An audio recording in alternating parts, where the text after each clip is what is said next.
अंधविश्वास और तंत्र मंत्र के चलते या फिर तैराकी का शौक निकल गया एक मानसिक रूप के बीमार मासूम की जिंदगी को।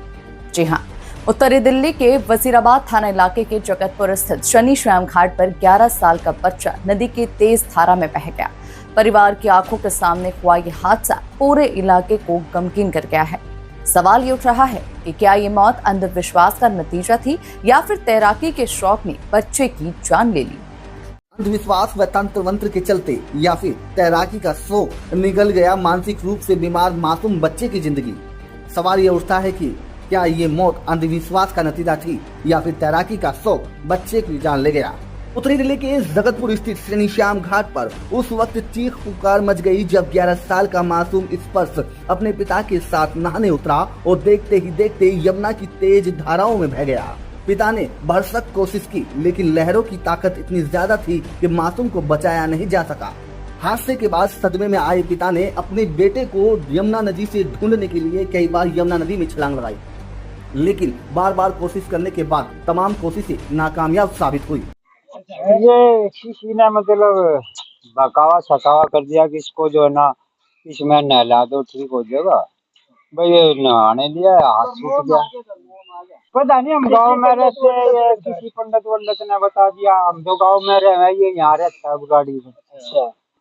वहीं इस घटना के बाद हैरान कर देने वाला मामला सामने आया। यमुना नदी में डूबे हुए 11 वर्षीय स्पर्श के पीड़ित जन चाचा ताऊ का कहना है कि वह बच्चा मानसिक रूप से बीमार था और किसी तांत्रिक ने बोला था कि यदि 3 महीने तक यमुना नदी में नहलाओगे तो वो मानसिक रूप से जो बीमार है ठीक हो जाएगा।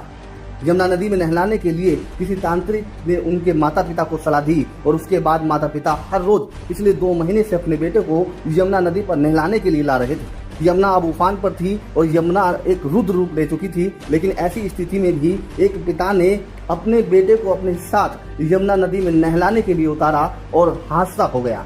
तांत्रिक क्या कहा था कि 3 महीने तक कंटिन्यू नहलाओ। 2 महीने तो हो भी चुके थे। हाँ,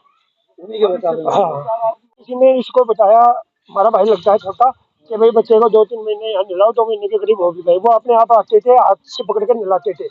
कल उनका हाथ छूट गया।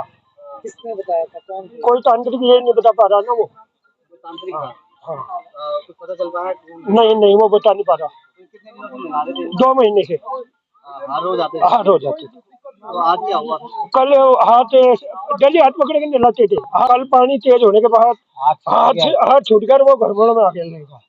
वैसे प्रशासन ने कल भी बहुत मदद करी और आज भी बहुत करी। हालांकि पीड़ित मां ने इस दावे को खारिज किया। उनका कहना था कि उनका बेटा स्पर्श को तैराकी का शौक था और अपने पिता के साथ वह हर रोज यमुना नदी में तैराकी सीखने आता था।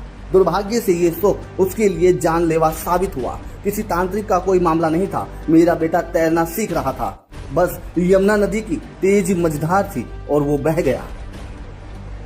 इसके बाद वजीराबाद थाना पुलिस को सूचना दी गई। वजीराबाद थाना पुलिस मौके पर पहुंची और लगातार 24 घंटे से ज्यादा चले रेस्क्यू ऑपरेशन में अभी तक यमुना में डूबे हुए स्पर्श का कोई सुराग नहीं लग पाया। नहीं, हमें किसी पंडित ने नहीं बोला, ना हमें किसी ने बताया। हमें उसका ये समझ में आया कि ये पानी से बहुत ज्यादा खेलता है, तो हम उसको स्विमिंग के लिए 8 महीने का तब से ही लेके आते थे और वो स्विमिंग करता था, बहुत अच्छी स्विमिंग करता था। वो आधी यमुना जी पूरी पार कर देता था अपनी फैमिली।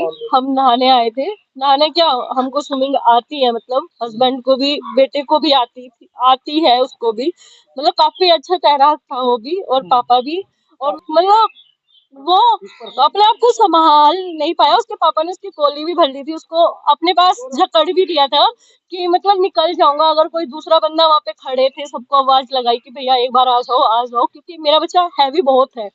पुलिस ने पूरा मामला दर्ज कर जांच शुरू कर दी है, लेकिन सबसे बड़ा सवाल यह खड़ा होता है, क्या मासूम अंधविश्वास की भेंट चढ़ गया या तैराकी का शौक उसकी जान ले गया। सच चाहे जो भी हो, लेकिन हकीकत यही है कि यमुना नदी की तेज लहरों ने एक परिवार से उनका नन्हा चिराग छीन लिया।